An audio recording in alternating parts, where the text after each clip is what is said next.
Les gens pensent qu'on ne peut plus apprendre parce que l'école sénégalaise est dans une zone de turbulence et n'en sort pas. C'est ça qui caractérise un peu, et c'est dommage, malgré les efforts que le gouvernement dit qu'il fait, il y a encore beaucoup pour stabiliser. Je pense que c'est dommage. En effet, l'école sénégalaise fait face à de multiples maux depuis quelques années. Grève, bas niveau scolaire et mauvais résultats aux examens de fin d'année. À cela s'ajoute le fait qu'au Sénégal, près d'1,5 million d'enfants sont exclus du système éducatif.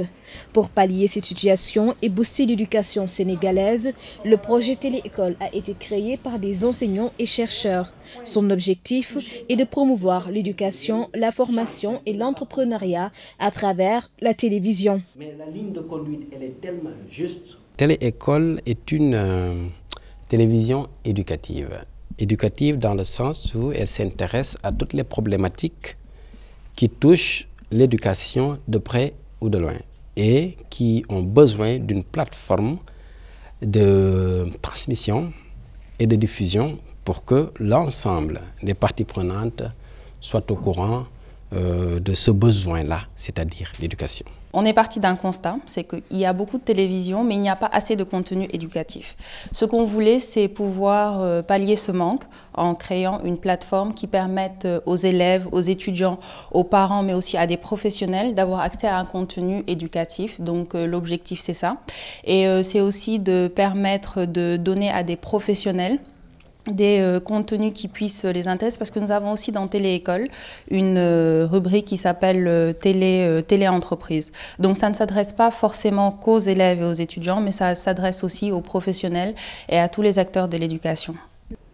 Bienvenue dans les locaux de Télé-École, situés dans un quartier calme de Dakar, la capitale du Sénégal. Ici, toute la décoration est à base de matériaux recyclés. Elle va des plateaux décorés avec du papier peint au motif qui rappelle une bibliothèque, en passant par des formules mathématiques qui ornent le plateau du JT télévisé, aux lumières qui donnent vie à cet endroit entièrement dédié à l'éducation. Télé-École existe depuis 2013. Sa particularité, une télévision dont les productions audiovisuelles sont entièrement réalisées par des étudiants. D'ailleurs, Nafi Fall, qui suit des études en journalisme dans une université de la place, a rejoint Télé-École depuis sa création. L'émission qu'elle y présente se nomme Lire et écrire. Lire et écrire, c'est une émission que j'ai fait ici. Ça parle de la littérature, lire comme lecture. On présente des livres et le plus souvent ce sont des livres qui sont faits on préfère plus les étudiants, les lycéens, les collégiens, c'est-à-dire que ceux qui sont en train d'apprendre, on préfère mettre en avant ces livres et écrire comme l'écriture. On leur demande comment ils ont fait pour écrire et on invite parfois aussi des enfants à l'écriture qui est très important selon nous. Nafi n'est pas la seule étudiante qui présente une émission à Télé-École. Beaucoup de ces jeunes qui sont actuellement en plein tournage sont là depuis le début de cette aventure. Ils se plaisent à travailler dans cet environnement qui leur permet de se former aux arcanes du métier de journalisme tout en laissant s'exprimer leur créativité. J'ai toujours voulu faire histoire et géographie à l'université. Alors, j'ai eu aussi la chance de faire beaucoup de régions du Sénégal. Donc, ce sera un plaisir pour moi de présenter les cultures, les coutumes ainsi que les traditions des 14 régions du Sénégal. L'objectif des initiateurs était entre autres de renforcer les actions d'aide à l'éducation, l'échange inter-école, l'appui aux élèves, étudiants et professionnels de l'entreprise. Télé-École a sa place. Et demain, la vision, c'est de voir plusieurs autres télé-écoles à travers l'Afrique pour que l'école se mette au devant de la scène et que l'éducation prenne sa vraie place dans le dispositif de foisonnement de médias classiques pour imposer les médias thématiques. Dans nos télévisions, il n'y a que du divertissement en dehors de l'information, donc, et du sport, disons. Donc, mais vraiment des questions d'éducation, former les gens, moins de ludique, n'est pas, et un peu plus des choses qui interpellent l'intelligence, qui interpellent la créativité, qui interpellent, mais c'est absolument important. Donc, je pense que c'est une télévision qui vient à son heure et qui est quelque chose d'important, qui manque. Il n'y a rien dans le paysage audiovisuel. il n'y a que de l'amusement et du divertissement. Donc je pense qu'il y a un vide sidéral que Télé École doit combler. Pour y arriver, les promoteurs ont d'abord créé une plateforme média gratuite de révision, d'études, de formation et d'entraide pour le développement de l'éducation. Cette plateforme d'accès gratuit est aujourd'hui la première en Afrique de l'Ouest. Son objectif est de faciliter l'accès à l'information éducative. L'information éducative est déjà une problématique. Elle n'est pas forcément une problématique sénégalaise. Elle est une problématique au-delà des frontières africaines. Elle est une problématique mondiale. Et aujourd'hui, je pense que nous avons tous, tant que nous sommes, le sacerdoce de participer de façon active à rendre accessible l'information éducative. L'école, d'abord. Apprendre et bien apprendre. Apprendre sans pour autant devoir tout le temps payer. Parce que l'éducation est un droit. Ensuite, la vie citoyenne. Un citoyen est forcément un maillon qui participe au processus de fidélisation de l'action de développement. Ça, c'est l'éducation. Le civisme. La pratique du civisme impose une bonne mise à niveau de l'information civique. Ensuite, le développement durable dont on parle, l'environnement.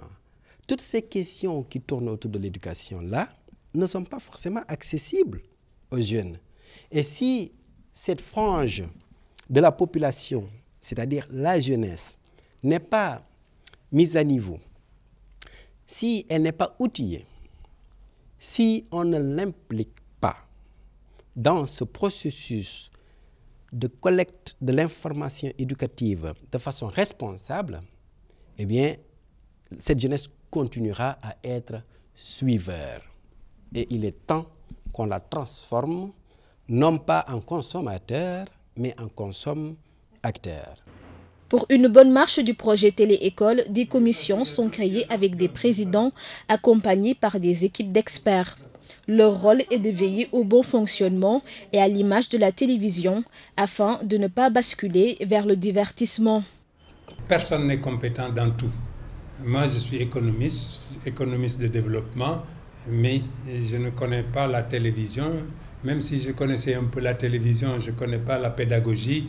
Donc, on a cherché des pédagogues pour créer une commission entre pédagogues.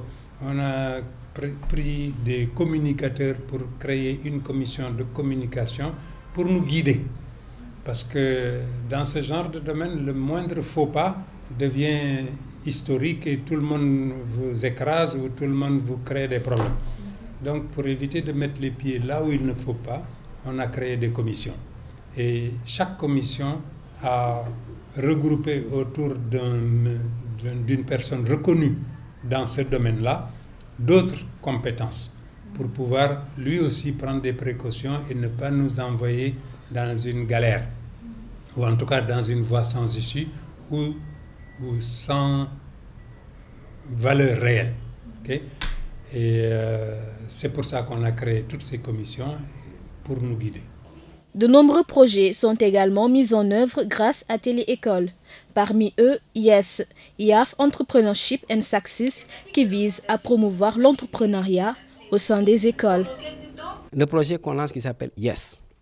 YES, Youth Entrepreneurship and Success.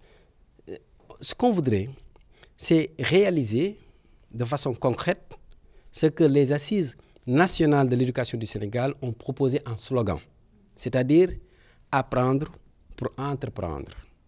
Nous, l'on se dit aujourd'hui, si l'étudiant est formé dans une perspective d'étudier pour aller chercher du boulot, on fausse la donne. Nous, ce qu'on voudrait, c'est que l'étudiant formé se mette dans la tête la possibilité, l'opportunité tout de suite d'entreprendre. Et pour cela, il faut l'encadrer, il faut l'accompagner. Tout seul, il ne pourra pas. Il n'a pas les moyens, il n'a pas l'expérience, il n'a pas l'encadrement. Donc le YES, justement, est un grand projet africain, mais qui commence au Sénégal, au niveau de Sorano, avec un jury d'académiciens, de banquiers, d'entrepreneurs, pour recevoir en comité scientifique des projets qui nous viennent des écoles. Chaque école présente son ou ses candidats et le jury mettra le candidat devant une situation impressionnante de talk ouvert, public talk, okay, qui doit défendre son idée, défendre son projet, reçu par des jurys, et le public jugera aussi. Et ces gens-là, l'objectif, c'est qu'ils soient tout de suite financés. Mais financés, pas pour qu'ils mettent de l'argent en banque, mais financés pour d'abord être accompagnés dans la création de projets, dans l'encadrement, dans la structuration, dans le business plan, et après être incubés pour que progressivement l'étudiant devienne entrepreneur. D'accord.